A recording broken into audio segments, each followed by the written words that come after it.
వీర రాఘవరెడ్డి రెండు తెలుగు రాష్ట్రాల్లో ఫేమస్ అయిన వ్యక్తి. ఎందుకు చిలుకూరి రంగరాజన్ పైన దాడికి పాల్పడ్డారనడానికి స్ట్రేట్గా మీరు ఏం సమాధానం చెప్పదలుచుకున్నారు? చెయ్యకూడని సమయంలో చెయ్యకూడని పని చేస్తూ మా కెమెరాల్లో ఆ దృశ్యాలు రికార్డ్ అయ్యి ఉన్నాయి. అవి లాక్కోవడం కోసం ఆయనే మా మీద దాడి చేసే ప్రయత్నం చేశారండి. అయ్యా, సపరేటు వ్యవస్థ స్థాపించడంలో వీర రాఘవరెడ్డి ఉద్దేశం ఏంటి? ఎప్పుడైతే ఈ న్యాయమూర్తులు దుష్ట శిక్షణ శిష్ట రక్షణ చెయ్యకపోయినా, ఒక వీర రాఘవరెడ్డి అనుకుంటే ఇవన్నీ అమలయ్యే విషయాలు ఏవి కావు. ఎర్ర రాఘవరెడ్డి ఒక్కడు అనుకుంటే మీరు అన్నట్టు ఇంప్లిమెంట్ కాదు, జరగదు. కానీ ఒక వ్యవస్థ కింద ఏర్పడి వీర రాఘవరెడ్డి మాత్రం తన చేతిలో ఒక సైన్యాన్ని ఏర్పరచుకొని వాళ్ళకి కొంత జీతం ఇచ్చి దుష్ట శిక్షణ శిష్ట రక్షణ కోసం కూడా ప్రత్యేక సైనిక వ్యవస్థను ఏర్పాటు చేసుకుని మనం పనిచేయాల్సిన ఉద్దేశం ఉందండి. అయ్యా, రాముడికి తోడు సీత ఉండాలి, కానీ మీ భార్యను మీరు తీసుకురావడం లేదనేది ఆరోపణ. నా భార్య ఇద్దరు పిల్లల్ని చూసుకుంటుంది కాబట్టి నేను స్వేచ్ఛగా మీతో మాట్లాడగలుగుతున్నానండి. రాముడు ధర్మం కోసం యుద్ధం చేశాడు, సీత కోసం రాముడు యుద్ధం చేయలేదు. మీరు దాడులు చేసి బెదిరించి లొంగ తీసుకోవాలడం అనేది కరెక్ట్ అయిన విషయం అంటారా? ఊళ్ళల్లో చెయ్యకూడని తప్పుడు పనులు చేస్తూ పనికిమాలిన పనులు చేస్తే ప్రశ్నించడం దాడా? వీర రాఘవరెడ్డి రెండు తెలుగు రాష్ట్రాల్లో ఫేమస్ అయిన వ్యక్తి. చిలుకూరి రంగరాజన్ పైన దాడి చేసిన తర్వాత వీర రాఘవరెడ్డి అనే పేరు బయటకు వచ్చింది. శ్రీరామ్ సేనను స్థాపించాను, ధర్మాన్ని పాటిస్తాను. రంగరాజన్ పైన దాడికి సంబంధించి ప్రస్తుతం వీర రాఘవరెడ్డి బిగ్ టీవీ స్టూడియోకి అందుబాటులో ఉన్నారు. నమస్తే అండి వీర రాఘవరెడ్డి గారు. అయ్యా, నమస్కారం అండి. వీర రాఘవరెడ్డి రెండు తెలుగు రాష్ట్రాల్లో ఫేమస్ అయిన నేమ్ ఇది. ఎందుకు చిలుకూరి రంగరాజన్ పైన దాడికి పాల్పడ్డారనడానికి స్ట్రేట్గా మీరు ఏం సమాధానం చెప్పదలుచుకున్నారు? అయ్యా, దాడి అనేది కాదండి. రెండు తెలుగు రాష్ట్రాల్లో కూడా ప్రతి గ్రామంలోనూ అర్చక పురోహిత వ్యవస్థ ఉందండి. ఇప్పుడు మసీదుల్లో కానీ చర్చిల్లో కానీ వారి వారి బోధకులు ఎలా అయితే వారు చక్కగా వారి వారి ప్రార్థనా మందిరాల్లో ఒక సైన్యాన్ని తయారు చేసుకుని ఒక ప్రణాళికతో ముందుకు వెళ్తున్నారండి వారు. ఉదాహరణకు మనం మొన్ననే చూసాం, కాశ్మీర్లో పెహల్గాం దాడిలో 27 మందిని ప్యాంటులు విప్పి మరి అయ్యా వీరు హిందువులా కాదా అని చెప్పి చక్కగా వారు ఒక ప్రణాళికతో షూట్ చేసి చంపేశారండి.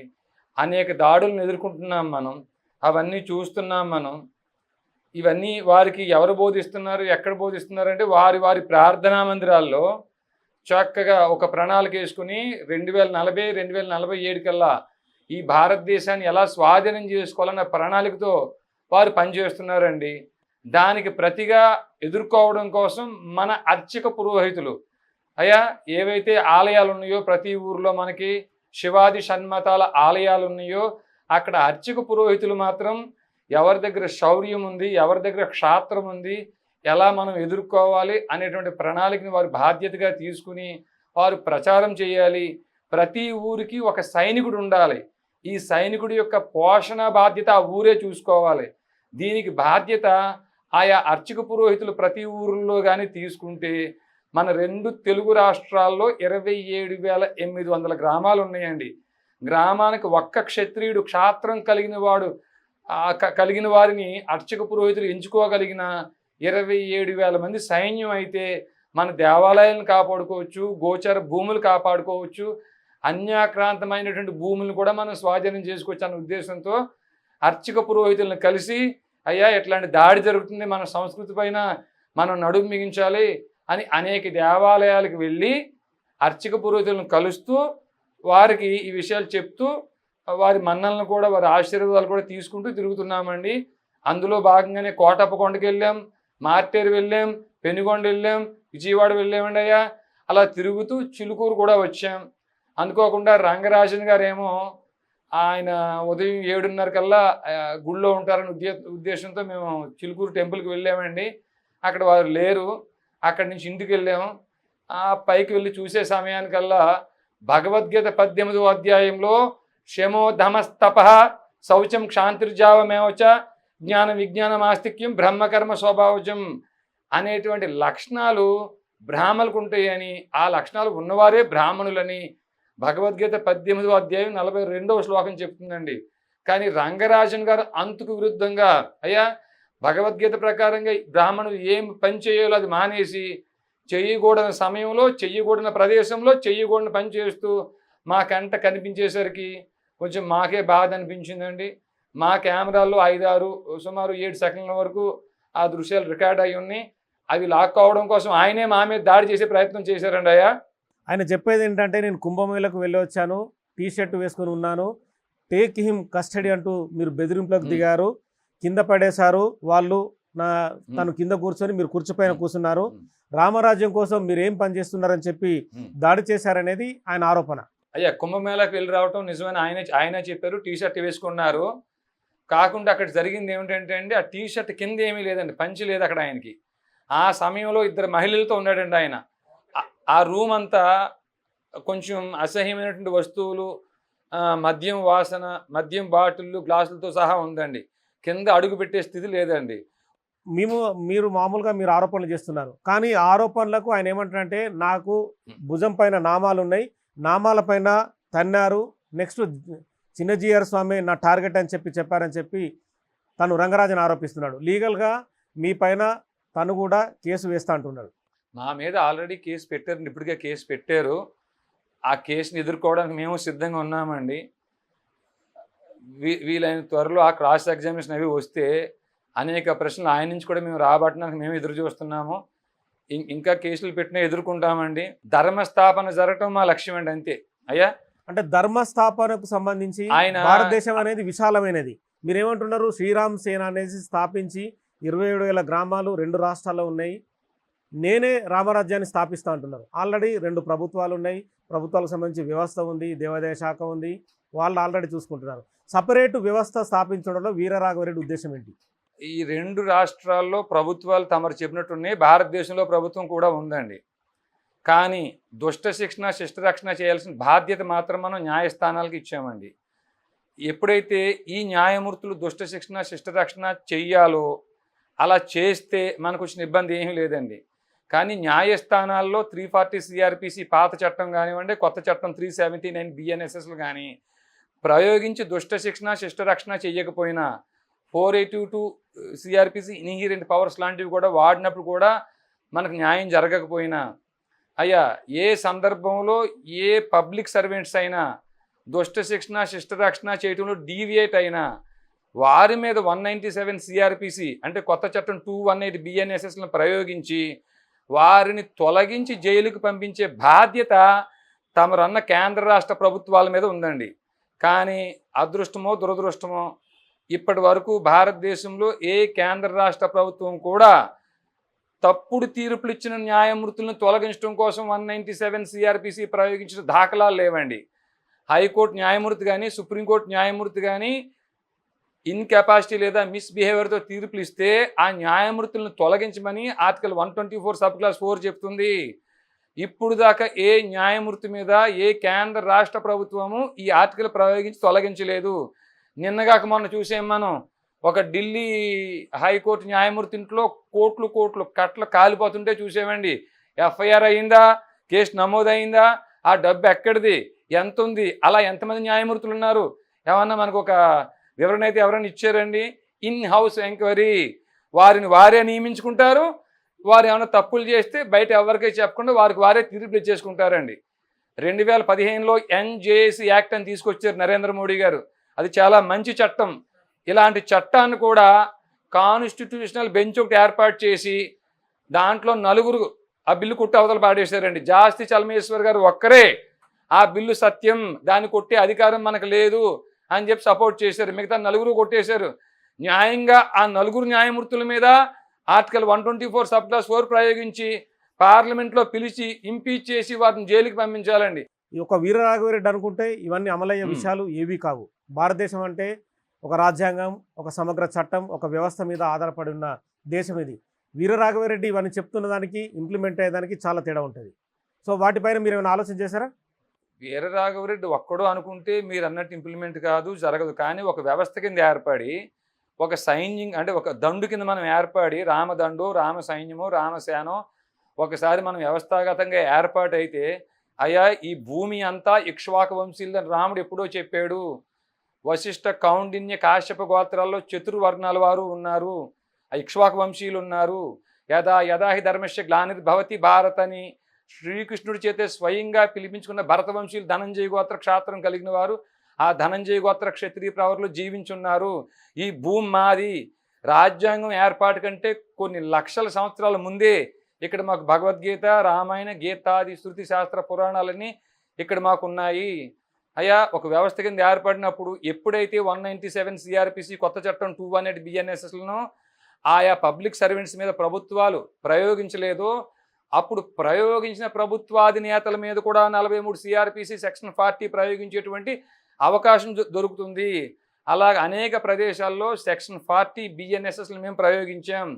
సో ఇవన్నీ బాగానే ఉంటాయి చెప్పుకోవడం కోసం, అమలయ్యే దానికి మాత్రం మీరు అనుకున్నట్టుగా జరిగే పని కాదు. కానీ వీరరాఘవరెడ్డి మాత్రం తన చేతిలో ఒక సైన్యాన్ని ఏర్పరచుకొని శ్రీరామ్ సేన అని చెప్పి తనే స్థాపించుకొని వాళ్ళకి కొంత జీతం ఇచ్చి తను డైరెక్ట్గా అక్రమంగా చొరబడి దాడి చేస్తే దాన్ని ఏమంటారు మీరు? అక్రమంగా చొరబడి దాడి చేసి అక్రమంగా దౌర్జన్యాలు చేస్తే ఎవరైనా చట్ట ప్రకారం చట్టానికి లోబడి దాని పర్యవసానాలు ఎదుర్కోవాల్సింది. ఎవరైనా మీరు పర్యవసానాలు ఎదుర్కొన్న వ్యక్తిగానే రంగరాజన్ గారి విషయం పర్యవసానాలు ఎవరు ఎదుర్కొంటుంటారో తమరు చూస్తారు కదా స్వామి. కేసు పెట్టిన కేసు నిరూపించుకోలేకపోతే 340 సిఆర్పిసి రీడ్ విత్ 195 1B 379 బిఎన్ఎస్ఎస్ని ఎదుర్కోవాల్సి వస్తుందండి. కేసు పెట్టేయగానే అయిపోలేదండి. అయ్యా, మీరు స్పాట్లోనే జైలుకి వెళ్ళారుగా. మీరు దాడి చేసిన క్రమాన్ని, మీరు ఏదైతే ఆ ఎంటైర్ ఇష్యూ జరిగిందో ఆ ఇష్యూ పైన పోలీసులు ఇన్వెస్టిగేషన్ చేశారు. రిమాండ్ రిపోర్ట్ కావచ్చు, ఎఫ్ఐఆర్ కావచ్చు, రకరకాల సెక్షన్లు కావచ్చు. మీరు వ్యక్తిగతంగా వాదించుకోవడం కోసం, వ్యక్తిగతంగా మా టీవీల ముందు చెప్పడానికి ఉపయోగపడుతుంటాయి. కానీ పోలీసుల ముందో న్యాయస్థానాల ముందో చెప్పుకోవడానికి ఇవన్నీ ఏవి ఉపయోగపడవు. ఉపయోగపడకపోయినా రిమాండ్ రిపోర్ట్లో ఏమైతే తప్పులు రాశారో, ఎఫ్ఐఆర్లో ఇర్రిలవెంట్ సెక్షన్స్ ఏమైతే పెట్టారో వాటికి వారు కూడా అదే 379 బిఎన్ఎస్ఎస్ని వారు ఎదుర్కోవాల్సి వస్తుందండి. న్యాయస్థానాల ముందు ఎందుకు ఉపయోగపడవు? న్యాయమూర్తులు అతీతులు ఏమి కాదు, న్యాయమూర్తులకు కూడా వారు తప్పుడు తీర్పులు ఇస్తే 219 ఐపీసీ ప్రకారం 7 సంవత్సరాలు జైలు శిక్ష ఉంది. కాకుంటే ఇప్పుడు దాకా వారి మీద 197 సిఆర్పిసి 218 బిఎన్ఎస్ఎస్ని ఎవరో ప్రయోగించకపోవడం వల్ల ఆడిన దాట పాడింది పాట అవుతుంది అంతేండి అయ్యా. సో ఒక చిన్న క్వశ్చన్, మీరు తెలంగాణ ఆంధ్రప్రదేశ్ విడిపోయే సమయంలో మీరు ఆంధ్ర అసోసియేషన్ అని చెప్పి ఒకటి పెట్టారు. ఆ సమయంలో మీకు ఈ గడ్డం కానీ ఈ జుట్టు కానీ అప్పుడు లేదు. మీరు నాకు అప్పుడు వ్యక్తిగతంగా కూడా మీరు పరిచయం, తదుపరి కొన్ని ఇంటర్వ్యూస్ను కూడా మిమ్మల్ని ప్రజెంట్ చేయడం జరిగింది. ఆకస్మికంగా వీరరాఘవరెడ్డి జుట్టు పెంచి గడ్డాలు పెంచి ధర్మాల గురించి మాట్లాడడం అనేది ఈ టర్న్అవుట్ కావడానికి గల కారణం ఏంటి? ఆంధ్ర అసోసియేషన్ ఆఫ్ తెలంగాణకి ఇప్పుడుగా ప్రెసిడెంట్గా నేనే ఉన్నానండి. అప్పుడు స్వరాంధ్రుణ్ణి, ఇప్పుడు స్వరాంధ్రుణ్ణి. అయ్యా, గడ్డాలు పెంచి బొట్టులు పెట్టడం అనేది ఒకవేళ పెద్ద ఇబ్బంది మీకు ఏమైనా ఉందో మరి నాకు తెలియదు. ఇది మా సంప్రదాయం. టర్న్అవుట్ కావడానికి గల కారణం శనివారం గడ్డాలు పెంచడం అనేది మీ వ్యక్తిగత విషయం. ఇది కాదండి. టర్న్అవుట్ అవ్వలేదండి. మాకు నామం పెట్టుకోవటం మా సంప్రదాయం అండి. మా గోత్రం మహిపాల. మీరు మామూలుగానే అప్పుడు మీకు మీ ఫోటో కూడా చూపిస్తాను, నా దగ్గర కూడా మీ ఫోటో. అప్పుడు చాలా నీట్ గా ఉండేవారు. అంటే అప్పుడు మీరు తెలంగాణకు సంబంధించి ఆంధ్ర సంబంధించి విడిపోయే సమయంలో ఆంధ్ర వాళ్ళపైన దాడులు జరుగుతున్నాయని చెప్పి అప్పుడు మీరు కొన్ని టీవీ స్టూడియోలకు వచ్చి మీరు చాలా వరకు కూడా మీ వ్యక్తీకరణ చేశారు, మాట్లాడారు. అవును. మా చిన్నప్పుడే మా నాన్న 6-7 సంవత్సరాల వయసులోనే కొప్పవరం గ్రామం, అనపర్తి మండలం, తూర్పుగోదావరి జిల్లాలో మేము శనివారం చేసేటప్పుడు 3 నామాలు పెట్టి వెంకటేశ్వర స్వామివారు అందరికీ తాత అని చెప్పేవాడు అండి. మన అందరికీ తాత అని చెప్పేవాడు. మా నాన్న అంటే చదువుకోలేదు, కానీ మాకు బాగా గుర్తుంది మా నాన్న చెప్పిన మాటలు. అన్ని చదువులు చదివిన అన్నమయ్య. ఏ వేల్పు పాదయుగమిల యునాకాశంబు, ఏ వేల్పు పాదకేశాంతంబనంతంబు, ఏ వేల్పు నిశ్వాసమీ మహామారుతము, ఏ వేల్పు నిజదాసులి పుణ్యులు, ఏ వేల్పు సర్వేషుడే వేల్పు పరమేశుడే వేల్పు భువనైక హిత మనోభావకుడు, ఏ వేల్పు కడు సూక్ష్మమే వేల్పు కడు ఘనము, ఆ వేల్పు తిరువెంకటాద్రి విగుడు. నిత్యాత్ముడయ్యుండి నిత్యుడై వెలుగొందు, సత్యాత్ముడయ్యుండి సత్యమై తానుండు, ప్రత్యక్షమయ్యుండి బ్రహ్మమయ్యుండు, సంస్తుత్యుడి తిరువెంకటాద్రి విభుడు, సంస్తుత్యుడి తిరువెంకటాద్రి విభుడు. ఏమీ చదువుకోని మా నాన్న చెప్పింది, అన్ని చదువులు చదివిన అన్నమే చెప్పింది ఒకటే అండి. మా సంప్రదాయం కూడా వైష్ణవ సంప్రదాయం చిన్నప్పటి నుంచే అండి, ఇప్పుడు కాదండి, మా చిన్నప్పటి నుంచి అదే సంప్రదాయం. అయితే ఇక్కడ కొద్దో గొప్ప ఇప్పుడు మీరు చూస్తున్నది కూడా ఇది ఇది ఇప్పుడు టెంపరీ అండి. ఇది అసలైన వేషం ముందు వేసుకుంటామండి అయ్యా అసలైన వేషం మళ్ళీ ముందు ముందు మీరు వైష్ణవ చూస్తారు. సాంప్రదాయం అంటున్నారు. వీర రంగేశుడు రాఘవరెడ్డి మీ పూర్తి పేరు? పూర్తి పేరు కొవ్వూరు వీర రాఘవరెడ్డి. ఓకే, సాంప్రదాయం వైష్ణవ. గోత్రం మహిపాల, వర్ణం శూద్ర, ప్రవర కాశ్యప, వంశం ఇక్ష్వాకు, సాంప్రదాయం శ్రీ వైష్ణవ. సో డైరెక్ట్ ఒక క్వశ్చన్, మీకు పెళ్ళైందా వీర రాఘవరెడ్డి గారు? పెళ్ళి అయిందండి. మీ కూతురు విషయంలో జరిగిన అన్యాయానికి మీరు ప్రతీకారం తీర్చుకునే విధంగా మీరు ఈ టర్న్ అవుట్ అయ్యారని చెప్పి కొన్ని ఆరోపణలు. అంటే ప్రతీకారం అని ఏమీ లేదండి. ప్రతీకారం అని ఏమీ లేదు. మా అమ్మాయి 2014-15 థర్డ్ క్లాస్ ప్రమోట్ అవ్వాలి. తాను అవును, అప్పుడు ఏదో ప్రమోట్ అవ్వాలి. జూబిలీస్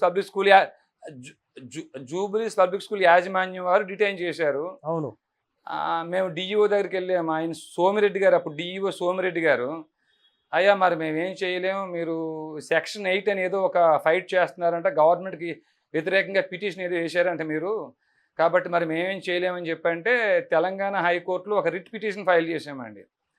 అది పివి సంజయ్ కుమార్ రెడ్డి గారి బెంచ్ ముందు వచ్చిందండి.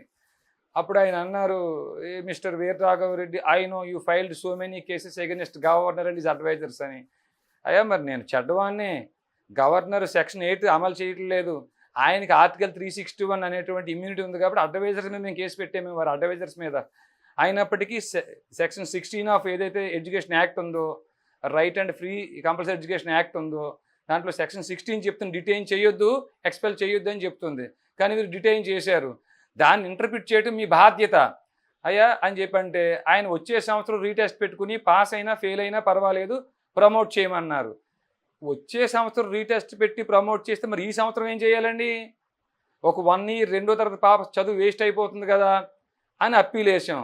ఆ అప్పీల్లో కూడా వివరంగా చెప్పాం. వారు కూడా వినకపోతే ఆ 3 జడ్జీలకి అప్పుడే సోకాజ్ నోటీసులు పంపించామండి. You passed order contrary to law in the so and so writ petition number and so why shouldn't we file case against you under section 197 CRPC to prosecute you under section 219 IPC అని అప్పుడే show cause నోటీసులు పంపించామండి. వారి మీద case పెట్టాము. Case పెడితే వారు register చెప్పి హైకోర్టులో రిట్ వేసాము. తర్వాత మళ్ళీ సుప్రీంకోర్టులో SLP వేసాము. రివ్యూషన్ నడుస్తుంది అనుకోండి. కానీ న్యాయమూర్తుల మీద ఇప్పటికీ ఆ కేసు నమోదు అవ్వలేదు. సామాన్యులు తప్పు చేస్తేనే శిక్ష.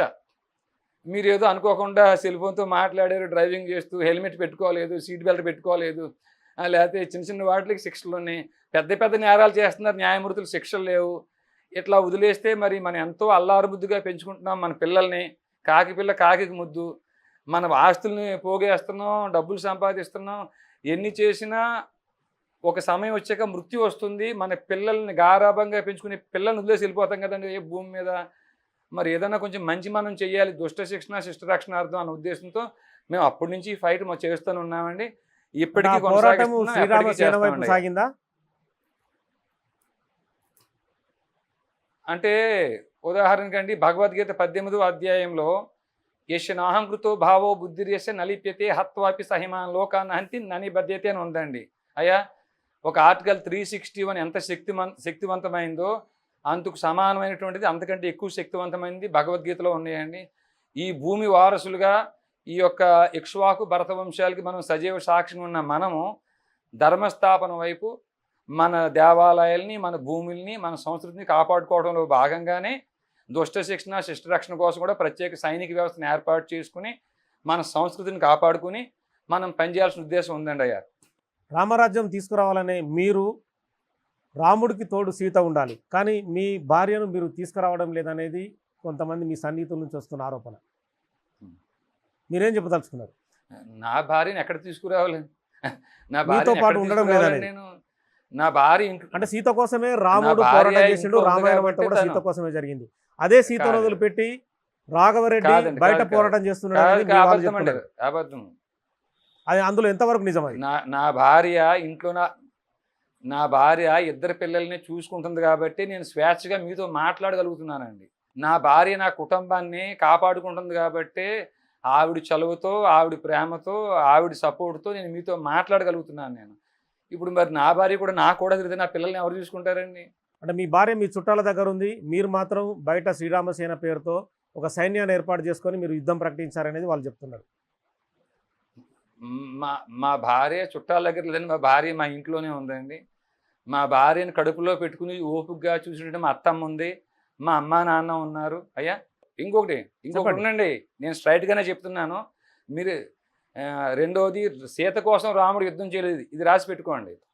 రాముడు ధర్మం కోసం యుద్ధం చేయలేదు, సీత కోసం రాముడు యుద్ధం చేయలేదు. సో అంటే త్రేతాయుగం, ద్వాపర యుగం ఇవన్నీ యుగాల గురించి చెప్తున్నారు కదా. అంటే రామాయణం నడిచిందంతా సుందరకాండ కావచ్చు, ఏ నీతి శాస్త్రం చెప్తున్నా సీత ప్రస్తావన అనేది చాలా ఇంపార్టెంట్ ఇష్యూ. అది మీరేమో సీత కోసం యుద్ధం చేయలేదని చెప్పి మీరు అంటున్నారు. అవునండి, రాముడు సీత కోసం యుద్ధం చేస్తే ఆహా, పెళ్లిళ్ళలో కూడా అంటే పెళ్లిళ్ళలో కూడా ఆ తలంబ్రాలు కూడా భద్రాచలంలో పెళ్లి జరిగినా ఇంకెక్కడ పెళ్లి జరిగినా కూడా ఆ పాట అనేది కూడా, ఎందుకంటే ప్రతి పెళ్లిలో ఒక పాట వినిపిస్తుంది, మీకు ఆల్రెడీ మీ నోట్లో ఉంటుంది. సో మరి మీరేమో సీతను పక్కన పెట్టి మీరు మాట్లాడుతున్నారు. రాముడు యుద్ధానికి వెళ్ళినప్పుడు సీతమ్మను కూడా ఎక్కడా తీసుకెళ్ళలేదండి. అయ్యా ఇప్పుడు నా భార్య పక్కన ప్రతిసారి నేను కూడా పెట్టుకోవాలంటారు మీరు. మరి మా పిల్లల్ని చూసుకుంటారా? మరి మీరు చెప్పండి, నా భార్యని కలిసి తిరుగుతాం, మాకు ఇబ్బంది లేదు. మీ ఇంట్లో వదిలిపెట్టుకుంటారా? పిల్లల్ని చూసుకుంటారా మీరు? నా భార్యని తిరుగుతామండి, చూసుకుంటారా మీరు? బాధ్యత తీసుకుంటారా? సో అదేంటంటే ఇప్పుడు మీకు సంబంధించిన చెప్పండి. ఈ వ్యవహారంలో వీరరాఘవరెడ్డి కుటుంబ గొడవల వల్లే టర్న్అవుట్ అయిండు, సో ఇవన్నీ ఇష్యూస్ ఎత్తుకొని తిరుగుతున్నాడు అనేది మీ దగ్గర నుంచి సన్నిహితులు చెప్తున్న వ్యవహారం. అందుకే మిమ్మల్ని ఈ క్వశ్చన్ అడగాల్సి వచ్చింది. అంటే మీకు చెప్పిన సన్నిహితులకి ఏమన్నా వాళ్ళ కుటుంబాల్లో గొడవలు ఉన్నాయేమో. నేను, నా భార్య, నా పిల్లలు, మా అత్తమ్మ, మా అమ్మ నాన్న మేము చక్కగా ఉన్నామండి, మాకేం గొడవలు లేవండి మాకేమి. ఓకే. సో ఈ మధ్య మీరు రెగ్యులర్గా శ్రీరామ్ సేన స్థాపించినప్పుడు ఒక సిఐకి ఫోన్ చేయడం కానీ కలెక్టర్కి ఫోన్ చేయడం కానీ రకరకాల వ్యవహారాలు మీరు వాళ్ళని మీకు కలెక్టర్కు అరెస్ట్ చేసే దమ్ముందని చెప్పి మీరు బెదిరించారు. అంటే చట్ట ప్రకారం ఎవరైనా చట్ట ప్రకారమే నడుచుకుంటారు, కానీ మీరు చట్టాలకు అతీతంగా మీరే సెక్షన్లు చెప్తున్నారు, మీరే ఇలా అరెస్ట్ చేయాలి, ఇలా తీసుకెళ్ళాలి, జడ్జిలు ఇలా ఉండాలంటున్నారు. సమాజపరంగా ఇవన్నీ ఎంతవరకు సాధ్యమవుతుందంటారు? అంటే చట్టాలకు అతీతంగా మేము సెక్షన్లు చెప్తే మేము సొంతంగా రాసుకున్నామండి. సెక్షన్స్ ఏమన్నా సెక్షన్ 43 సిఆర్పిసి నేను రాసేనా? సెక్షన్ 154 సిఆర్పిసి నేను రాసేనా? సిఐ గారికి నేనే ఫోన్ చేశా, నేనే చెప్తున్నా, ఓకే అయ్యా ఇన్స్పెక్టర్ గారు, సిఐ గారు, భీమవరం కలెక్టర్ గారిని 43 సిఆర్పిసి కొత్త చట్టం బిఎన్ఎస్ సెక్షన్ 40 ప్రకారంగా అదుపులో తీసుకున్నాం, మీరు వస్తే మీకు అప్పచెప్పేసి వెళతాం అని చెప్పాను. ఆయన 154 సిఆర్పిసిల గురించి అడిగితే చెప్పాను. 43 సిఆర్పిసిలో మేము కస్టడీలో తీసుకున్నప్పుడు అక్కడ అక్యూజ్డ్ మీకు అప్పచెప్పడం మా బాధ్యత. అది కాగ్నైజబుల్ అఫెన్స్ అయినా నాన్ కాగ్నైజబుల్ అఫెన్స్ అయినా మీరు నిర్ణయం తీసుకుని మీరు కేసు కట్టి ఆవిడకి బెయిల్ ఇస్తారా, వదిలేస్తారా, అది మీరు కోర్టుకు సమాధానం చెప్పుకోవాలి. చట్టాలకు అతీతంగా మేము ప్రవర్తించామని మీరు ఎలా అనుకుంటున్నారు? మీకు చట్టం తెలియదు కాబట్టి మీరు అలా అనుకుంటున్నారేమో. బహుశా మీరు చట్టం చదివారా? మీరు చట్టం తెలుసా మీకు? నా మీద అనేక తప్పుడు కేసులు పెడితే అన్ని కేసులని నేనే పార్టీని పర్సనల్గా అడ్వకేట్ని పెట్టుకోకుండా వాదించి గెలిచానండి నేను. ఓకే. ఇప్పటి కేసులో కూడా అదేనా? చిలుకూరు రంగరాజన్ ఇష్యూలో కూడా మీరే పర్సనల్గా వాదించుకుంటున్నారా? చిలుకూరు రంగరాజన్ గారి విషయంలో కూడా ఎవరైతే బెయిల్ వేసారో హైకోర్టు అడ్వకేట్ శంకర్ నరేష్ గారు కానివ్వండి, జగదీశ్వర్ గౌడ్ గారు కానివ్వండి, బందయ్య గారు కానీ ఎవరైతే వీళ్ళు బెయిల్ వేసారో బెయిల్ పిటిషన్స్ వరకే వారండి. రేపు పొద్దున్న మెయిన్ కేసు అంతా క్రాస్ ఎగ్జామినేషన్ కానివ్వండి, లేకపోతే ఆర్గ్యుమెంట్స్ కానివ్వండి, రిటర్న్ కౌంటర్స్ కానివ్వండి, A1గా నా తరపు నేనే వాదించుకుంటానండి. శ్రీరామ్ సేన అనేది ఆర్గనైజేషన్ మీరు పెట్టుకున్నారు, కానీ శాంతియుతంగా లేదంటే ఐడియాలజీ ప్రకారం మీరు మీ సంస్థను డెవలప్ చేసుకోవడం అనేది చాలా ఇంపార్టెంట్. కానీ మీరు దాడులు చేసి బెదిరించి లొంగ తీసుకోవడం అనేది కరెక్ట్ అయిన విషయం అంటారా? శాంతి అండి, శాంతి ఎక్కడ వస్తుందండి? శాంతి ఎలా వస్తుందండి? ఒక పక్కనే అదే గుళ్ళల్లో చెయ్యకూడని తప్పుడు పనులు చేస్తూ పనికి మాలిన పనులు చేస్తే ప్రశ్నించడం దాడా? అంటే మీకు పనులు చేస్తుంటే నిలదీయడం దాడా? మాకు ఇన్ఫర్మేషన్ లేదండి. వెళ్ళిన తర్వాతనే చూసి మేము షాక్ అయ్యాం. అలా చేస్తున్నారు ఆయన, తప్పుడు పని ఆయన చేస్తారని మా ఊహకు కూడా అందదండి. అలా అనుకోలేదు మేము. ఎందుకండి 60-70 దేవాలయాలు తిరిగాం, అన్నీ మా యూట్యూబుల్లో ఉన్నాయి, వాళ్ళందరికీ చెప్పాం. ఎక్కడా జరగని ఇష్యూ ఇక్కడ ఎందుకు జరిగింది రంగరాజన్ గారి విషయంలో? అసలు మీరు అడగండి, ఆయన అడగండి. మీరు అసలు వచ్చే సమయానికి మీరు ఏం చేస్తున్నారు? నన్ను తన్నారు, నన్ను కొట్టారు, నా పైన దాడి చేశారు, నేను లీగల్గా మీ పైన కేసు సరే అండి, సరే సరే, ఓకే ఓకే ఓకే ఓకే 7వ తేదీ దాడి జరిగింది అంటున్నారు ఆయన. అవును. 8వ తేదీ దాకా ఏం చేశారు? కంప్లైంట్ కూడా నిజంగా దాడి జరిగితే ఆయన చెప్పండి. 7వ తేదీ ఉదయం ఆయన తాగేసి మద్యం మత్తులో ఉన్నారండి ఆయన. అప్పుడు పోలీస్ స్టేషన్కి వెళ్తే మద్యం తెలుస్తుంది, ఆ లోపల కండోమ్స్ అన్ని బయటపడతాయి, అనేవన్నీ శుభ్రంగా డిస్ట్రాయ్ చేసి రూమ్ అంతా క్లీన్ చేసి 8వ తేదీ కంప్లైంట్ ఇచ్చారంటే అర్థం అవ్వట్లేదండి. ఆయన యొక్క నిబద్ధత ఏంటి తెలియట్లేదా మనకి? మీరు ఇచ్చే కంప్లైంట్ కాపీలో మీరు చెప్తున్న విషయాలని వాళ్ళకు అంటే మీ కంప్లైంట్ కాపీలో మీరు రాసి ఇచ్చారా వాళ్ళకి, పోలీసులకి?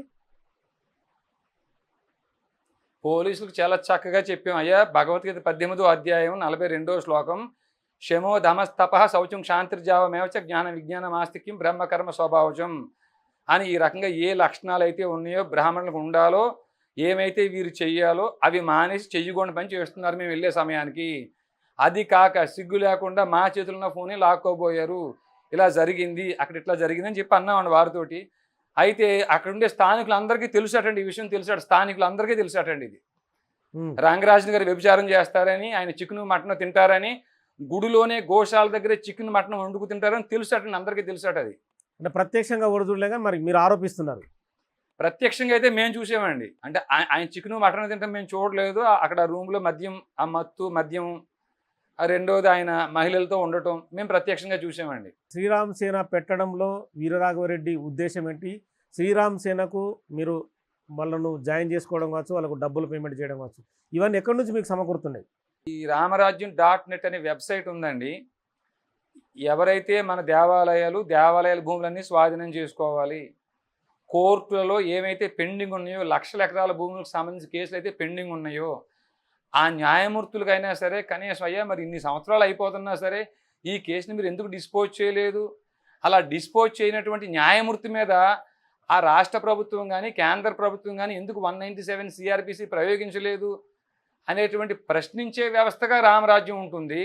మా పూర్తి లక్ష్యం ఏమిటంటే దేవాలయాలన్నీ స్వాధీనం చేసుకోవాలి, దేవాలయాల భూములు స్వాధీనం చేసుకోవాలి, గో సంరక్షణ చేయాలి. ద్వారా వీటితో పాటు ఎవరైతే తప్పుడు కేసులు ఎదుర్కొంటున్నారో, తప్పుడు కేసులు పెడుతున్నారో, కళ్ళు మూసుకుని న్యాయమూర్తులే తప్పుడు తీర్పులు ఇస్తూ తప్పుడు కేసులు పెట్టిన వారి మీద 340 CRPC రీడ్ విత్ 195 1B ప్రయోగించకుండా అయ్యా తప్పు చేసిన వారిని కాపాడుతున్నారు, వారి మీద 197 CRPC ప్రయోగించకుండా కేంద్ర రాష్ట్ర ప్రభుత్వాలు తప్పించుకుంటున్నాయో ఆ రెండు వ్యవస్థల మీద అయ్యా పూర్తి స్థాయిలో దృష్టి పెట్టి మా యొక్క సేనతో, మా యొక్క సైన్యంతో ఈ బాధితుల తరపున నిలబడి న్యాయం చేయడం మా లక్ష్యం, మా ఉద్దేశం అండి. సో ఇప్పుడు మీ పైన కేసు ఉంది, రెండోది ఎవరైతే రామరాజ్యంలో జైలుకు పోయారు, మళ్ళీ ఇప్పుడు బయటకు వచ్చారు, అంటే కొంతకాలం మీరు బయట కనిపించలేదు, సో మళ్ళీ కంటిన్యూగా అదే వ్యవహారాన్ని మొదలు పెడతారా? శ్రీరామ్ సేన సంస్థని మళ్ళీ కంటిన్యూ చేస్తారా? అంటే అదే వ్యవహారం అంటే ఏమిటి నాకు అర్థం కాలేదు. శ్రీరామ్ సేన అనే మీ సంస్థని కంటిన్యూ చేస్తూ మళ్ళీ గుళ్ళోకి వెళ్ళడం అనేది మళ్ళీ కంటిన్యూ చేస్తారా?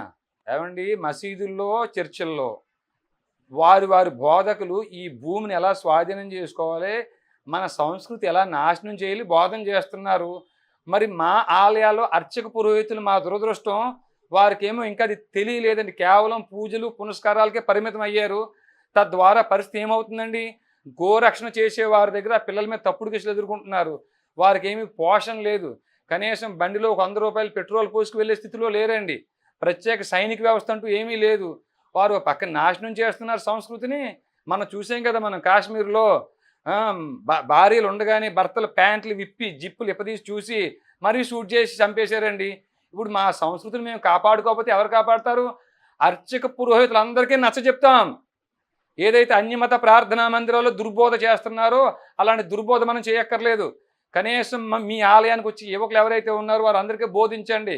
క్షాత్రం కలిగిన వారిని ఎంపిక చేయండి. ఈ ఎంపిక చేసిన వారి యొక్క పోషణ బాధ్యత అదే ఊర్లో ఉండే వైశ్యుల్ని శూద్రుల్ని చూసుకోమని చెప్పాలి. మొదటి వర్ణం బ్రాహ్మణులుగా ఇది మీ బాధ్యత అని చెప్పేసి మేము గతంలో చెప్పాం, భవిష్యత్తులో కూడా చెప్తామండి. త్రేతాయుగం ద్వాపర యుగం కాదు, ఇది కలియుగం. మరి మీరు చెప్తున్నట్టు ఇవన్నీ అమలవుతాయా? కానీ త్రేతాయుగంలో మీరు నేను కూడా ఉన్నామండి అయ్యా. త్రేతాయుగంలో మీరు లేకలేరు. యుగాలు ఎన్ని మారినా మన ఆత్మ మారదండి. నయనం చిందంతి శస్త్రాన్ని నయనం దహతి పావక నైనం క్లేదయంతి అపో నశోషతి మారుత. శరీరం నశించిపోతుంది తప్ప ఆత్మ నశించదు. మనం మళ్ళీ మళ్ళీ పుడతాం, అలాగే మళ్ళీ మళ్ళీ వస్తూ ఉంటాం. యుగాలు అనేది మన లెక్క కోసం మాత్రమే, కేవలం మన లెక్క కోసం మాత్రం యుగాలండి అయ్యా.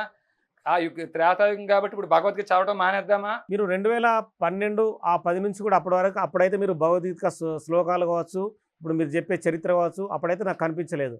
కానీ ఈ మధ్య కాలంలో 14 ఏళ్ల తర్వాత శ్లోకాలు చదవడం ఇవన్నీ కనిపిస్తున్నాయి.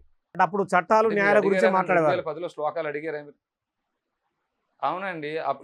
ఇప్పుడు రామరాజ్యం ఏర్పాటు చేసుకున్నప్పుడు అసలు రాముడి గురించి కొంచెమైనా తెలియకపోతే రామరాజ్యం పేరు నువ్వెలా చెప్తావు అని నేను ప్రశ్న ఎదుర్కోవాల్సి వస్తుందండి. ఆల్రెడీ కాబట్టి కొన్ని రామో సంస్థలు విగ్రహవాన్ ఆల్రెడీ ధర్మః అనే కాదు, భారతదేశంలో ఈ భూమి అంతా పోరాటం చేస్తూనే మీరు చెప్తున్నట్టుగా వాళ్ళు గోవుల్ని కాపాడుతున్నారు. రకరకాల ఇష్యూస్‌లో వాళ్ళు ఎక్స్‌పోజ్ అవుతూనే ఉన్నారు. సెపరేట్‌గా వీర రాఘవరెడ్డే శ్రీరామ సేనను స్థాపించి, రిక్రూట్‌మెంట్ చేసుకొని, జీతాలిచ్చి, ఒక సైన్యంతో పోరాటం చేయాల్సిన అవసరం ప్రస్తుత పరిస్థితుల్లో ఉందా? ప్రస్తుత పరిస్థితిలో ఉందండి. ఎందుకుందంటే మీరు చెప్తున్న అన్ని సంస్థల్లో ఉన్నా కూడా సుమారు 10 లక్షల ఎకరాల పైనే దేవాలయాలు భూములు అన్యాక్రాంతం అయిపోయి ఉన్నాయండి. మరి అన్ని సంస్థల్లో పోనీ కలిసి పనిచేద్దాం, తప్పేముంది దాంట్లో. గో సంరక్షణే జరిగితే బీఫ్ ఎక్స్‌పోర్ట్‌లో మన ఇండియా ఇప్పుడు నంబర్ 1, నంబర్ 2 స్థానంలో ఉందంట. మరి ఎందుకుంది? గో సంరక్షణ జరుగుతుందా? కొంతమంది చేస్తున్నారు. వారి శక్తి మేరకు చేస్తున్నారు. అలాగే మీరు చెప్పిన సంస్థలు కూడా పనిచేస్తున్నాయి. మా ప్రయత్నం మేము చేస్తాం. అవసరమైనప్పుడు వారిని కలుపుకుంటాం. అవసరమైతే మేము వెళ్లి కలుస్తామండి అయ్యా. కానీ మీరు అరెస్ట్ అయినప్పుడు, మీరు జైలు నుంచి బయటకొచ్చిన తర్వాతనో ఆ సంస్థలేవి మీకు సంఘీభావం తెలపనట్టుంది? అంటే సహజంగా వారు వారు ఉన్నటువంటి స్థితిలో మేమున్న అలాగే ఉంటామండి. ఈ మీలాంటి వారు పుణ్యమని మా 4 మాటలు బయటకొచ్చిన తర్వాత, ఓహ్! అసల మీ లక్ష్యం ఇదా? మీ లక్షణం ఇదా? మేము తప్పుగా అపార్థం చేసుకున్నామని అనేక హిందూ సంస్థలు ఇప్పుడు కొంచెం మద్దతుగా ఉన్నాయి స్వామి. అంటే చాలామంది రంగరాజన్ దగ్గరికి వెళ్ళిన చాలామంది హిందూకు సంబంధించిన నేతలు కావచ్చు, చాలామంది సపోర్ట్ చేసే నేతలు కావచ్చు, అంటే బీజేపీ కావచ్చు, బజరంగ్ దళ్, విహెచ్పి, వీళ్ళందరూ కూడా రంగరాజన్కే సంఘీభావం తెలిపారు. కానీ మిమ్మల్ని ఎక్కడ కూడా మీ దాడిని ఖచ్చితంగా వాళ్ళందరూ ఖండించారు. వారు చేసింది సబబే. ఎందుకంటే వారికి తెలీదు. ఎప్పుడైతే రంగరాజన్ గారు నా మీద దాడి చేశారన్నారో దాన్నే నమ్మారు. కానీ రంగరాజన్ గారి ఆలయ ఆ పరిసర ప్రాంతాల్లో, ఆ ప్రాంగణంలో వ్యభిచారం చేస్తున్నారు, మద్యం సేవిస్తున్నారు, తర్వాత అక్కడే ఏమంటే మాంసం కూడా వండుకు తింటున్నారు, ఇలాంటి పనికిమాలిన పనులు చేస్తున్నారని తెలుసుంటే వారు కూడా ఖండిస్తారండి. వారేం ఊరుకోరు. రంగరాజన్ గారి యొక్క నిజస్వరూపం తెలియక వారు సమర్థించారు. వారి వారి ప్లేస్‌లో నేనున్న అదే పని చేసేవాడినండి. వారిని నేను తప్పు పట్టక్కర్లేదు. ఇప్పుడు మీ పైనున్న కేసుని మీరెలా ఎదుర్కొంటారు? మీ భవిష్యత్ ప్రణాళిక ఏంటి? అంటే వీరరాఘవరెడ్డి ఏం చేయబోతున్నాడు అనేది కూడా ఖచ్చితంగా మా కొంతమంది మా గమనిస్తుంటారు. మా పైనున్న కేసులులో ఎంతమంది సాక్షులైతే ఉన్నారో, ఎఫ్ఐఆర్ ఎవరు ఫైల్ చేశారు, దానికి డిఫాక్టో కంప్లైంట్ ఎవరు, లిస్టెడ్ విట్నెస్లు ఎంతమంది ఉన్నారు, వాళ్ళందరినీ కూడా బోన్లో నిలబెట్టి మేము క్రాస్ ఎగ్జామినేషన్ చేస్తామండి. అదే న్యాయస్థానం ముందు మేము నిర్దోషిగా నిరూపించుకు బయటకు వస్తామండి. కేసులు మాకు కొత్త కాదు. అబిడ్స్ పిఎస్లో 81 ఆఫ్ 2015 ఒక ఎఫ్ఐఆర్ అండి. దాంట్లో రేప్ కేసులో A2 కింద పెట్టారు. అది సీసీ నెంబర్ 275 ఆఫ్ 2016గా సీసీ నెంబర్ అయ్యింది. ఆ కేసులో నేనే పార్టీని పర్సనల్గా ఆర్గ్యుమెంట్ చెప్పి బయటకు వచ్చానండి. అయ్యా కాకుంటే ఈసారి ఏం చేస్తామంటే 379 ఆఫ్ బిఎన్ఎస్ఎస్ను ప్రయోగిస్తామండి అయ్యా. మేము విడిచిపెట్టాం మేము కూడా. అంటే ప్రయోగించడం అంటే 340 సిఆర్పిసి ఒకటి ఉందండి. ఈ 340 సిఆర్పిసి రీడ్ విత్ 195 1బి ఏమిటంటే కళ్ళు మూసుకుని తప్పుడు కేసులు పెట్టి, కళ్ళు మూసుకుని ఎఫ్ఐఆర్లు ఇర్రిలవెంట్ సెక్షన్స్ పెట్టి, కళ్ళు మూసుకుని సాక్ష్యాలు చెప్పి, కళ్ళు మూసుకుని చార్జ్ షీట్లు ఎవరైతే ఫైల్ చేస్తారో అలాంటి విషయాలు కానీ కోర్టులో నిరూపితమైతే ఆ న్యాయమూర్తి వారి మీద ఈ సెక్షన్ ప్రయోగించి జైలుకి పంపించాలి. దురదృష్టం భారతదేశంలో ఆ సెక్షన్ ఏ న్యాయమూర్తి ప్రయోగించటం లేదు. ఇంకో దురదృష్టం అడ్వకేట్లు కానీ, ఈ కక్షిదారులు కానీ ఆ 340 సిఆర్పిసి ప్రయోగించాలని ఆ ప్రయత్నం వీరు చేయట్లేదు. మా కేసులో ఆ సెక్షన్ని మేము ప్రయోగిస్తామండి అయ్యా. రంగరాజన్ పైన దాడి తర్వాత మీ చుట్టుపక్కల మీ అనుచరులందరినీ కూడా పోలీసులు చాలామందిని అరెస్ట్ చేశారు. వాళ్ళందరినీ జైలుకు పంపించారు. తదుపరి వాళ్ళు కూడా బెయిల్ పైన బయటకు వచ్చిన పరిస్థితి. వాళ్ళందరూ మీకు మళ్ళీ కనెక్ట్ అవుతారా? ఎంతమంది అయితే అరెస్ట్ అయ్యి ఉన్నామో దాంట్లో ఒకరో ఇద్దరు తప్పించి మిగతా వాళ్ళందరూ టీంలోనే ఉన్నారండి అయ్యా. ఆ ఒకళ్ళిద్దరు మాత్రం కొంచెం పోలీసులు కొట్టారంట, వాళ్ళిద్దరినే కొట్టారంట పాపం పోలీసులు. దాంతో వాళ్ళు కొంచెం భయపడి ఉన్నారు. వాళ్ళు వస్తే కూడా స్వాగతం. ఒకవేళ వారు రామరాజ్యం టీంలో లేకున్నా ఒక ఇద్దరు బయటకు వెళ్ళిపోయిన వారిని కూడా మా కుటుంబ సభ్యులా చూసుకుంటామండి అంతే. ప్రస్తుతం మీ ప్రయాణం ఏంటంటే తెలంగాణ, ఆంధ్రప్రదేశ్ 2 రాష్ట్రాల్లో తిరుగుతున్నట్టున్నారు. మా ప్రయాణం ఏమి లేదు స్వామి. 15 నిమిషాలు సమయం ఇస్తే పోలీసులు కళ్ళు మూసుకుంటే 100 కోట్ల మంది హిందువుల్ని చంపేస్తానన్నాడండి ఒక ఆయన, ఓవైసీ గారని. ఇది కోర్టులో తప్పు కాదు, అది నేరం కాదని చెప్పేసి వదిలేశారండి అయ్యా. కాబట్టి ఇప్పుడు ఆ వదిలేసిన న్యాయమూర్తి మీద, ఆ 100 కోట్ల మందిని చంపేస్తానన్న ఓవైసీ గారి మీద, ఇద్దరి మీద కూడా మా యొక్క నెక్స్ట్ ప్రణాళిక వేసుకుని మేము చేయాల్సిన పని చేస్తామండి అయ్యా. అంటే చేయాల్సిన పని అంటే అంటే చట్టానికి విరుద్ధంగా ఏది చట్టబద్ధంగా చేయడానికి లేదు చేస్తారు. కదా. చట్టం అంటే మీకు తెలియదండి. ఇంకా చట్టం అంటే మీరు చదువుకున్నట్టు కనిపించట్లేదు నాకు తెలిసి. ఉమ్, మేము చట్టం కొద్దిగా గొప్ప చదువుకున్నట్టు పెద్దగా కాకపోయినా అయ్యా 43 సిఆర్పిసి ప్రయోగించగలం మేము. ఓవైసీ గారి మీద 40 బిఎన్ఎస్ఎస్ ప్రయోగించగలుగుతాం. ఏమండి కలెక్టర్ మీద ప్రయోగించామండి 40 బిఎన్ఎస్ఎస్. ఉమ్. ఓవైసీ మీద ప్రయోగించలేమండి అయ్యా. ఉం? చట్టబద్ధంగానే వెళ్తాం మేము, చట్టం దాటి వెళ్ళమండి అయ్యా. అంటే వీరరాఘవరెడ్డి తను ఒక ఫెమిలియర్ కావాలని చెప్పి అంత హైప్గా మాట్లాడమేనా, ఉం. హైప్గా మాట్లాడుతున్నాడా? ఎందుకండి ఫెమిలియర్ అయ్యి ఏం చేసుకుంటాం స్వామి, ఏమొస్తుంది? చదువులన్నీ తెలిసి శంకరాంశుడై సదయుడా సుగ సంభవుడు మృక్క కాదని తమ్ముని చేబల్క చేసితివి. ఏమంటే ఇట్లా చక్కటి కీర్తన వినగలుగుతామా ఫెమిలియర్ అయితేని? ఉమ్. ప్రశాంతంగా ఎక్కడున్నా ఎప్పుడైనా త్యాగరాజు కీర్తన వినటం కంటే సంతోషం, ఆనందం, తృప్తి ఇంకోటి ఉండదండి అయ్యా. అంతకుమించి ఫెమిలియర్ అవుతున్న ఉద్దేశం మాకైతే ఏమీ లేదండి అయ్యా. వీరరాఘవరెడ్డి నేను ఒక చిన్న క్వశ్చన్ అడుగుతాను, మీరేమనుకోవద్దు. అంటే వీరరాఘవరెడ్డికి అడగండి స్వామి, పెద్దయ్య అడిగారు సరిగా ఇప్పుడు దాకా. లేడు, అంటే మనసు సరిగా లేదా, మతిస్థిమితం తప్పి ఇలా ప్రవర్తిస్తుండని చెప్పి కొంతమంది ఆరోపిస్తున్నారు. దానికి ఏం చెప్పదలుచుకున్నారు మీరు? అంటే యద్భావం తద్భవతి. నేను మంచివాణ్ణి అని కూడా చాలా మంది మెసేజ్ కామెంట్లు పెడుతున్నారు. నేను పిచ్చివాణ్ణి అని కామెంట్లు పెడుతున్నారు. అంటే రెండు వైపులు మంచి వస్తున్నాయి వాళ్ళకి కామెంట్లు? నేను మంచివాళ్ళ కనిపిస్తున్నాను. మీరు చూడండి, పిచ్చి వాళ్ళకి నేను పిచ్చివాళ్ళ కనిపిస్తున్నాను. యద్భావం తద్భవతి. మానవతను దుర్లభమనుచు నుంచి పరమానందమొందలేక మదమత్సర కామలోభమోహులకు దాసుడై మోసపోతిగాక. వారి వారి ప్రభావాలకు మనం ఏం చేస్తాం స్వామి? నన్ను మంచివాడు అనుకున్న వారికి నమస్కారాలు, నన్ను పిచ్చివాడు అనుకున్న వారికి నమస్కారాలు అండి అయ్యా. ఈ కేసు తర్వాత రంగరాజన్తో మీరు మాట్లాడే ప్రయత్నం ఏమైనా చేశారా? లేదు స్వామి, అంటే లేదు, మీ వ్యక్తిగతంగా లేదండి, లేదు, ఆ ప్రయత్నం కూడా చేయలేదండి. అంటే మీ పోరాటం ఒక రంగరాజన్ కాదు, ఓవరాల్ వ్యవస్థ మీద అంటారు మీరు? అంతే, రంగరాజన్ గారు కాదండి, అర్చకులు అందరూ కూడా మసీదుల్లో ఎవరైతే అన్య మతస్థులు వారు ప్రార్థనా మందిరాల్లో బోధిస్తున్నారో అలా అర్చక పురోహితులు కూడా అయ్యా ఇగో భృగు వంశీయులు ఈ గోత్రాల్లో ఉన్నారు, ఇక్ష్వాక వంశీయులు ఈ గోత్రాల్లో ఉన్నారు, కుశ వంశీయులు ఈ గోత్రాల్లో ఉన్నారు. మన సంప్రదాయం ఎప్పుడుదో వారు ఈ మధ్య కాలంలో ఈ భూమి మాది అని వక్బోర్డు పేరుతో క్లెయిమ్ చేసుకుంటున్నారు. అనేక యుగాల నుంచి మనకి ఈ గోత్రాలు ఉన్నాయి, ఈ క్షేత్రాలు ఉన్నాయి. మీలో క్షాత్రం కలిగిన వారు ముందుకు రండి అనేటువంటి వారిని గుర్తించి క్షాత్రం కలిగిన వారిని అందరినీ సైన్యంగా ఏర్పాటు చేసేటువంటి బాధ్యత అర్చక పురోహితులు తీసుకుని తీరాలండి ఇది అయ్యా. కాబట్టి అందరికీ చెప్తున్నాం, మీ ద్వారా కూడా అర్చక పురోహితులు అందరికీ మనవి చేసుకుంటున్నాం. అయ్యా అర్చకులు పురోహితులు, మనం అన్యమత ప్రార్థనా మందిరాల్లో వారి బోధకులు చేసినట్టు మానభంగాలు చేయండి, భూములు కబ్జా చేయండి, ఈ సంస్కృతిని నాశనం చేయండి అని మనం బోధించక్కర్లేదండి అయ్యా. మన ధర్మాన్ని కాపాడడం కోసం, గో సంరక్షణ కోసం, భూ సంరక్షణ కోసం, మన ఆడపిల్లలను లవ్ జిహాద్ అనే వాటి నుంచి కాపాడుకోవడం కోసం ప్రత్యేక సైన్యాన్ని ఏర్పాటు చేయండి, ఊరుకు ఒక్కడిని సిద్ధం చేయండి అయ్యా. భగవద్గీత 18వ అధ్యాయం 42వ శ్లోకంలో శమో ధమస్తప శౌచం క్షాంతిర్జావమేవచ జ్ఞాన విజ్ఞానం ఆస్తిక్యం బ్రహ్మకర్మ స్వభావజం అని బ్రాహ్మణులకు ఏ లక్షణాలు ఉండాలో చెప్పింది. ఆ లక్షణాలు మీకుంటే అదే 18వ అధ్యాయం 43వ శ్లోకంలో పేర్కొన్న క్షాత్రం కలిగిన వారిని గుర్తించండి. నిన్న రంగరాజన్ గారు బిగ్ టీవీతో మాట్లాడుతూ, కెమెరామెన్ నువ్వు వెళ్ళవయ్యా, రామరాజ్యం కంటే వెళ్ళిపోతావా? ఎవరిని పడితే వాళ్ళని వెళ్ళమని చెప్పలేదండి. భగవద్గీత 18వ అధ్యాయం 43వ శ్లోకంలో శౌర్యం తేజో ధృతిర్దాక్ష్యం యుద్ధే చాప్య పలాయనం దానమీశ్వర భావచ్చ క్షాత్రం కర్మ స్వభావజం అనే క్షాత్రం యొక్క లక్షణాలు కలిగిన వారిని రమ్మని చెప్పాం. ఇది కూడా అర్థం కాకుండా ఎవరు పడితే వారు వెళ్ళిపోతారా అనే పదం ఎలా వాడతారా రంగరాజన్ గారు? అసలు మీరు పండితులేనా? అసలు మీరు బ్రాహ్మణులేనా? ఆ బ్రాహ్మణులకు ఉండాల్సిన లక్షణాలు, గీతలో చెప్పిన లక్షణాలు మీకు ఉన్నాయా అనేది ఇప్పుడు మాకు సందేహంగా ఉందండి అయ్యా. మిగిలిన అర్చక పురోహితులు కూడా మనవి చేస్తున్నామండి అయ్యా. 18వ అధ్యాయం 42వ శ్లోకంలో బ్రాహ్మణులకు ఉండాల్సిన లక్షణాలు మీకు ఉంటేనే మీరే పని మొదలు పెట్టండి. ఆ లక్షణాలు ఉన్నవారిని అర్చక పురోహితులుగా నియమించండి. వారు ఏ కులంలో ఉన్నా, ఏ వర్ణంలో ఉన్నా, ఏ గోత్రంలో ఉన్నా మిగిలిన 3 గోత్రులను కూడా కలుపుకెళ్లే బాధ్యత మీది అయ్యా.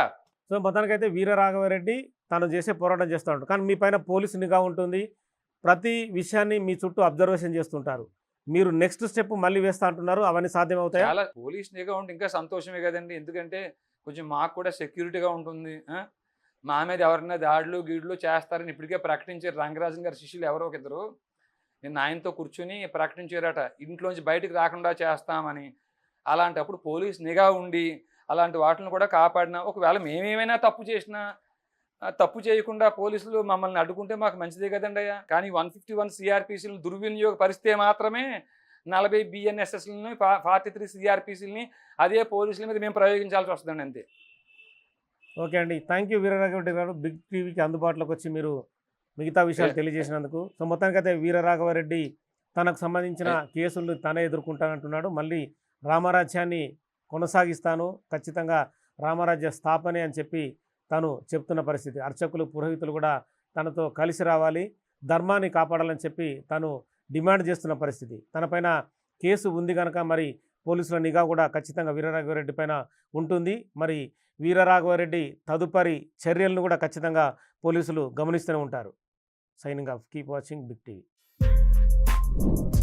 For more videos like this, subscribe Big TV channel.